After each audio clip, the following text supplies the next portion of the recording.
Bonjour à tous et bienvenue dans cette nouvelle vidéo. Alors aujourd'hui, présentation du Family Computer Disk System, plus communément appelé Famicom Disk System ou FDS. Donc je l'ai en boîte, mais je n'ai pas tout en complet, c'est-à-dire qu'il me manque surtout les notices. Alors je les ai commandés, je les ai trouvés, j'ai trouvé la notice et la petite BD qui va avec, mais je n'ai pas par exemple l'adaptateur secteur. Donc il est en boîte, mais il est incomplet. Cependant, il fonctionne et c'est bien ça le plus important. Alors je l'ai déjà déballé, mais je vais juste vous montrer l'intérieur de la boîte, voilà, pour vous montrer que j'ai tout ce qu'il faut.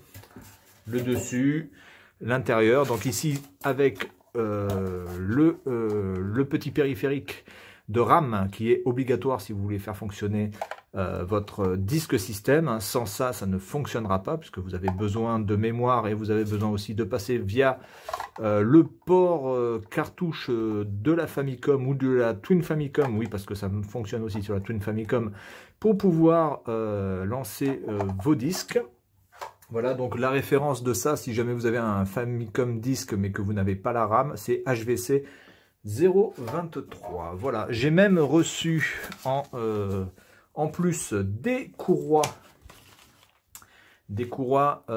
translucides, alors des courroies made in Japan, translucides, de très bonne qualité pour pouvoir changer la courroie au cas où, mais sachez que changer la courroie sur un Famicom Disk, c'est un peu technique. C'est pas tant d'ailleurs le problème de changer la courroie qui pose problème, mais c'est surtout le recalibrage du lecteur, parce qu'une fois que vous avez changé la courroie, il faut recalibrer la tête de lecture, et donc ça c'est un petit peu galère. Voilà, donc le Famicom Disk, le voilà, avec évidemment ici la possibilité de mettre les jeux en format disque de Famicom. Voilà, vous avez ce petit truc en carton qui permet de protéger le lecteur, voilà, qui permet de le laisser et de le protéger en le mettant comme ça. Voilà, donc ça c'est plutôt sympa d'avoir cette petite chose, parce que généralement ça dans les boîtes c'est un petit peu manquant, parce que très souvent le carton en fait est détérioré et puis les gens le foutent à la poubelle. Moi je l'ai encore, donc c'est plutôt cool.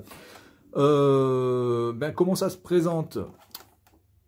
Tout simplement un lecteur de disquette ici avec la diode qui fait que c'est en lecture, tout simplement. Derrière, vous avez la possibilité de mettre donc l'adaptateur secteur. On va dire qu'un adaptateur secteur de Mega Drive fonctionne parfaitement, il n'y a pas de problème. Vous avez ici évidemment le port pour la RAM, voilà, pour connecter votre disque avec la RAM en passant par le Famicom. Donc ici vous avez le port qui va se mettre ici, voilà, tout simplement, en sachant quand même que la RAM possède un port qui se situe derrière. Voilà, si jamais vous voulez mettre d'autres accessoires, vous avez un autre port ici derrière, si jamais vous avez besoin de mettre d'autres accessoires tout en utilisant le Famicom Disk. Si vous n'avez pas d'adaptateur secteur, ou alors que peut-être la partie adaptateur déconne, eh bien vous pouvez toujours utiliser les piles, en sachant que les piles, il vous en faut 6, que ce sont des piles de type C, hein, de ce type-là, voilà, type C. Il vous en faut 6, et généralement ça suffit quand même pour pouvoir déjà faire pas mal d'heures de jeu, parce qu'en fait ça consomme très peu d'électricité, voilà, tout simplement.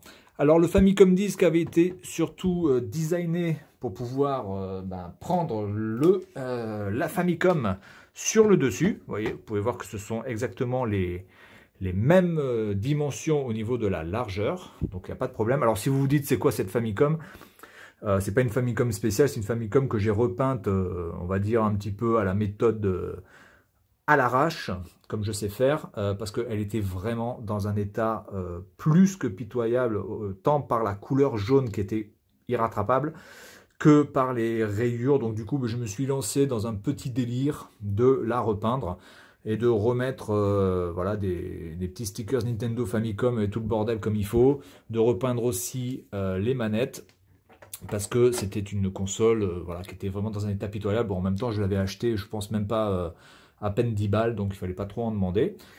Et donc pour brancher le tout, eh bien vous ouvrez le port cartouche, vous mettez votre RAM, voilà, vous branchez la RAM à l'arrière, tout simplement.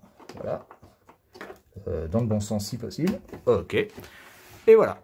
Et quand vous êtes comme ça, eh bien, vous êtes paré à pouvoir jouer au jeu de disque Famicom, tout simplement en lançant la console, en mettant votre disque, et puis le disque va se lancer automatiquement. Et puis, vous allez avoir sur l'écran le chargement de votre disquette.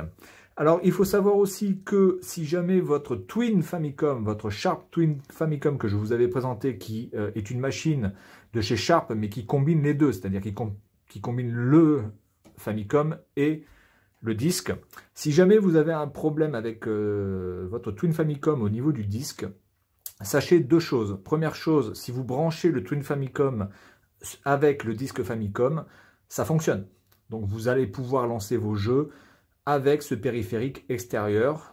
Ça ne va pas créer de troubles, donc ça fonctionne parfaitement. Vous pouvez tout à fait faire ça avec les mêmes branchements. Vous branchez la RAM sur la partie cartouche de la Twin Famicom, et puis vous branchez votre machine. Tout va fonctionner parfaitement. Et sachez la deuxième chose, c'est que le lecteur du Famicom Disk et le lecteur de la Twin Famicom sont les mêmes.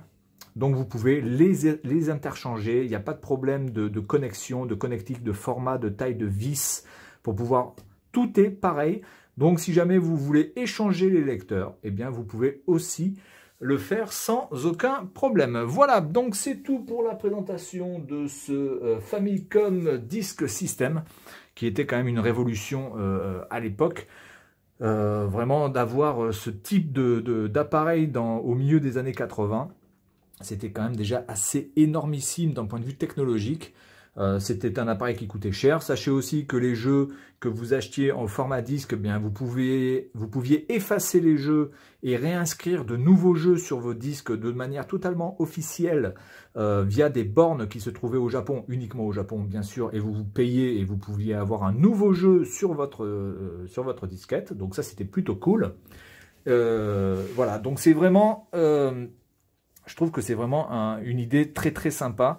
Malheureusement qui n'est pas venu en France, c'est dommage. Mais bon, je pense que la France de toute façon n'était pas forcément prête à accueillir ce type de produit totalement technologique et novateur, et surtout pour des jeux vidéo qui à l'époque étaient quand même considérés comme des jouets pour les enfants.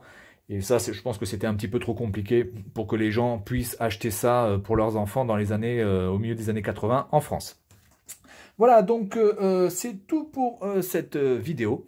Et puis moi, je vous dis à la prochaine. Salut à tous!